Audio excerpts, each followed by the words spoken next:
क्या आपने कभी ये इमेजिन करा है कि you are sitting in a park और सुबह का जो टाइम है और उसके साथ साथ परिंदे जो हैं वो अपनी आवाज़ों के साथ, मीठी आवाज़ों के साथ आपके कानों में रस घोल रहे हैं, और उसी के साथ साथ वहीं पे एक आवाज़ आ रही है जो कि चलती हुई नहर की है।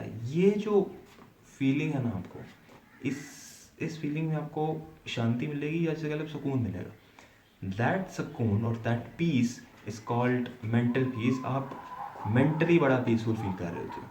तो आज हम जो है मेंटल पीस के ही बारे में बात करेंगे। It's a very important topic to be talked on, और इसको हम डिस्कस करेंगे कि वो कौन सी 5 या 6 चीज़ें हैं जिनकी मदद से हम अपने मेंटल पीस को एक लेवल ऊपर लेके जा सकते हैं।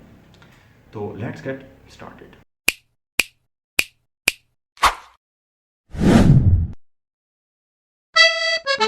इस वीडियो में हम 5 या 6 चीज़ों के बारे में बात करेंगे, ठीक है, और जो कि सबसे ज़रूरी है। स्टेप बाय स्टेप करेंगे, ठीक है, एक एक करके समझना कि मैं क्या कह रहा हूँ। और ये मैं नहीं कह रहा हूँ, मैंने अपने साथ एक अपना मैनेजर हायर किया है जिसकी आवाज़ ये है। Welcome to our channel. The voice you are hearing is of Mr. Steve and I am the video manager of Mr. Abdullah. Mister Steve जो है वो हमें थोड़ी सी गाइडेंस देंगे कि आखिर वो कौन सी 5 या 6 चीज़ें हैं जिनकी मदद से हम अपने मेंटल पीस को थोड़ा सा इम्प्रूव कर सकते हैं, या बहुत ज़्यादा इम्प्रूव भी कर सकते हैं अगर हमने कंसिस्टेंसी से काम किया तो देखते हैं कि वो पहली कौन सी चीज़ है जिसके बारे में वो कह रहे हैं कि वो हमें मेंटल पीस दे सकती है। ज़रा चेक करते हैं। In this video, we will explore 5 unique and creative ways to improve your mental health. Mental well-being is essential for a balanced and fulfilling life, and these practical tips will help you enhance your overall mental health in fun and enjoyable ways. Technique 1. Art therapy. Who says art is only for artists? Engaging in art can be incredibly therapeutic and uplifting for your mental health. You don't need to be a Picasso. Simply grab a canvas, some paint, and let your creativity flow. Express yourself through colors, brushstrokes, and drawing. Art allows you to unwind, relieve stress, and tap into your emotions. So, go ahead and create something beautiful while nurturing your mental well-being. Very important thing जो उन्होंने कहा है कि art therapy. Art therapy, जैसे कि उन्होंने कहा है कि आपको कोई पिकासो होने की ज़रूरत नहीं है, और आर्ट सिर्फ आर्टिस्टों के लिए ही नहीं होता। ये बहुत इंपॉर्टेंट 2 बातें कही हैं स्टीव ने। उन्होंने कहा है कि अगर आप grab some canvas, grab some paints, और जो आपका दिल कर रहा है, ये जो फील कर रहे हैं, just draw it down, just put that thoughts on your cardboard, on your canvas. मतलब ये है कि भाई साहब, आपको ज़रूरी नहीं है कि आप कुछ एक्स्ट्रा ऑर्डिनरी ही बनाएं या कुछ भी। अब रंगों का जो ताल्लुक है ना, वो ज़िंदगी में बहुत गहरा होता है। So you just need to grab some canvas, you need to grab some paints and just colour down what you feeling, क्योंकि कलर्स ही ज़िंदगी में हैं तो ज़िंदगी रंगीन है। Let's move on to thing number 2 कि वो क्या है। Technique 2. Nature immersion. Nature is a wonderful healer for the mind. Take a break from the hustle and bustle of everyday life and immerse yourself in the beauty of the great outdoors. Whether it's going for a walk in the park, hiking in the mountains, or lounging by the beach, spending time in nature has been shown to reduce anxiety, increase happiness, and improve overall mental health. So, make sure to carve out some time to embrace the tranquility and serenity of nature. देखो, जो मुझे लगता है सबसे important चीज़ है ना, वो यही है, नेचर इमर्जन। ऐसा हो ही नहीं सकता कि अगर आप अपने मेंटल स्टेबिलिटी चाहते हैं, और अगर आप ये चाह रहे हैं कि आप नेचर के बगैर ऐसे टेक्निकली काम करके सिर्फ ऐसे, तो ऐसा पॉसिबल ही नहीं है। आपको नेचर की ज़रूरत ही पड़ेगी, और नेचर इज़ पीसफुल। उन्होंने ये कहा है कि जो आपकी ज़िंदगी की दौड़ भाग है, उससे ज़रा ब्रेक लें। चाहे वो आप जाएं पार्क में, whether you go out on the beach, चाहे आप जाएं हाइकिंग ऑन द माउंटेन्स। अब ज़ाहिर रोज़ाना पहाड़ियों पे भी नहीं चढ़ा जा सकता, और रोज़ाना बीच पे भी नहीं जा सकता, तो go on the park side, just अपने आप को ज़रा टाइम दीजिए, ज़रा अपने आप को नेचर के हिसाब से बिठाइए कि अक्सर में नेचर में क्या हो रहा है, कि ये चीज़ कैसे हो रही है नेचर में ये क्या हो रहा है। तो नेचर इमर्जन का मतलब ही ये कि नेचर को अपने आप में इमर्स करना। That's the number 2nd thing. अभी हो गए 2 टाइप्स, आर्ट थेरेपी और nature immersion. Let's move to number 3 कि तीसरा क्या है। Technique 3. Mindful meditation. In our fast-paced world, it's important to slow down and give our minds a break. Mindful meditation is a fantastic way to achieve this. Find a quiet and comfortable space, close your eyes, and focus on your breath. Allow your thoughts to come and go, embracing complete presence in the moment. Regular meditation practice helps reduce stress, improve concentration, and cultivate inner peace. Make it a habit to incorporate mindfulness into your daily routine and watch your mental well-being. एक और बहुत important चीज़ mindful meditation. देखो उन्होंने कहा सिर्फ meditation नहीं कहा, mindful meditation कहा। सबसे इम्पॉर्टेंट बात इस पहले पैराग्राफ में ये है ना कि it is important for our minds to take a break. It is important for our minds to take a break. किस चीज़ से break?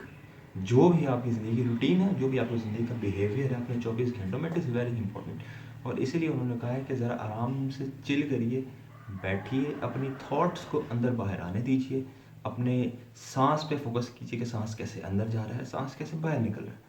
Focus on your breath. Mindful meditation is a very important thing अगर आप mentally peaceful होना चाहते हैं तो। 15 से 20 से 25 से आधा घंटा मोस्टली अपने आप को टाइम दें, ज़रा रेस्ट करें, आराम से मुंह से आंखें बंद करके बैठे। Focus on your breath, simple.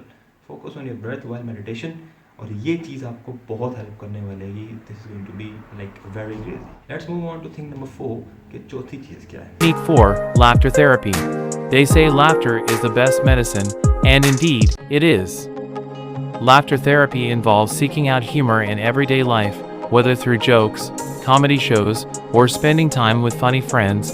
Laughter releases endorphins, the feel-good hormones, and boosts your mood, reduces stress, and enhances your overall mental health. So, go ahead and let out a hearty laugh. Your mind will thank you for it. देखो ये जो चीज़ है ना, ये आप समझ लो कि ये एक बैकबोन है।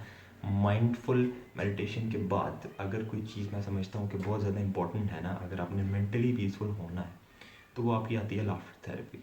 देखो ज़रूरी नहीं है कि आपकी ज़िंदगी में कोई ऐसा हो, कोई चीज़ जिसकी वजह से आप हंसना शुरू कर दें, या कोई चीज़ ऐसा वाक़या हो। क्रिएट योर सेल्फ और immerse yourself to happiness.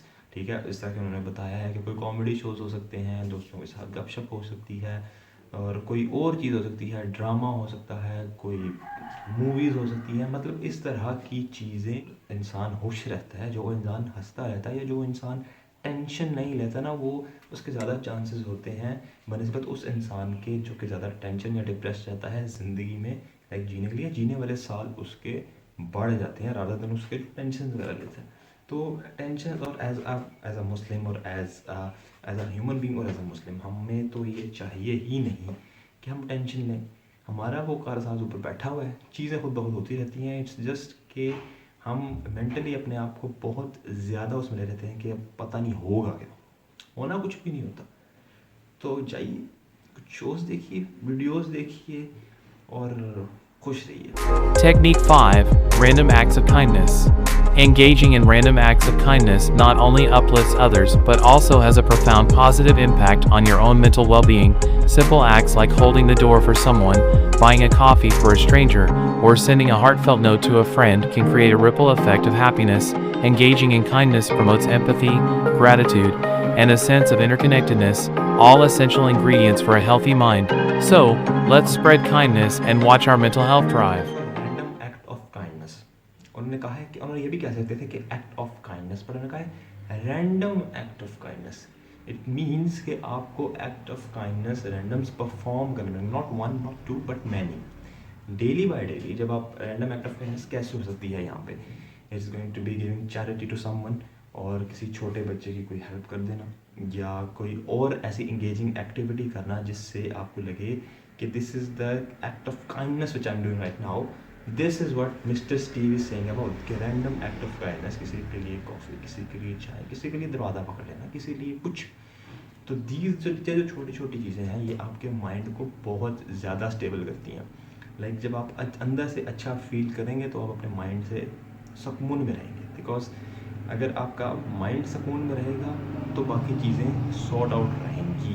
But if you are feeling yourself low, अगर आप मेंटली पीसफुल नहीं हैं तो फिज़िकली और इमोशनली भी चांसेस हैं कि आप बहुत जल्दी अनस्टेबल होने वाले हैं। और लेकिन अगर आप मेंटली पीसफुल हैं लेकिन फिज़िकली और इमोशनली आप अनस्टेबल हैं तो it's not a big deal, क्योंकि मेंटली स्टेबल होना ये बहुत बड़ी नेमत है। और आजकल ये बहुत कम हो चुका है कि मेंटली जो है ना, क्योंकि हर इंसान ही हर एक चीज़ में डिप्रेस्ड रहता है। तो ये 4 5 6 चीज़ें हैं, consistently performing them, you are going to able to be present, you are going to be stable yourself. अब मिस्टर स्टीव से हमारा कांटेक्ट इतना ही हुआ था, उन्होंने छठी चीज़ बताई नहीं, वो मैं बता देता हूँ। छठी चीज़ जो है प्रैक्टिस ऑफ ग्रेटिट्यूड। देखो अब शुक्रगुजारी क्या है, एज अ मुस्लिम हमें तुम्हारा तो ये काम है ही है कि चाहे छोटी से छोटी चीज़ हो, बड़ी से बड़ी चीज़ हो, हमें हर हाल में शुक्र अदा करना है। और यही चीज़ है कि शुक्र, जिस तरह कुरान में भी कहा है कि शुक्र करोगे तो मैं तुम्हें और दूंगा। तो अपने आप को ये रिमाइंड कराते रहना कि क्या मैं इस चीज़ के काबिल था, बिल्कुल भी नहीं था, तो फिर शुक्र अदा करो। ये जो छोटी छोटी चीज़ें हैं ना, यही आपके माइंड को सबसे ज़्यादा डिस्टर्ब भी करती हैं और यही अपने आपके माइंड को पीस भी देती हैं। Art therapy, laughter therapy, nature immersion, practice gratitude और रैंडम एक्ट ऑफ काइंडनेस, ये 6 चीज़ें हैं।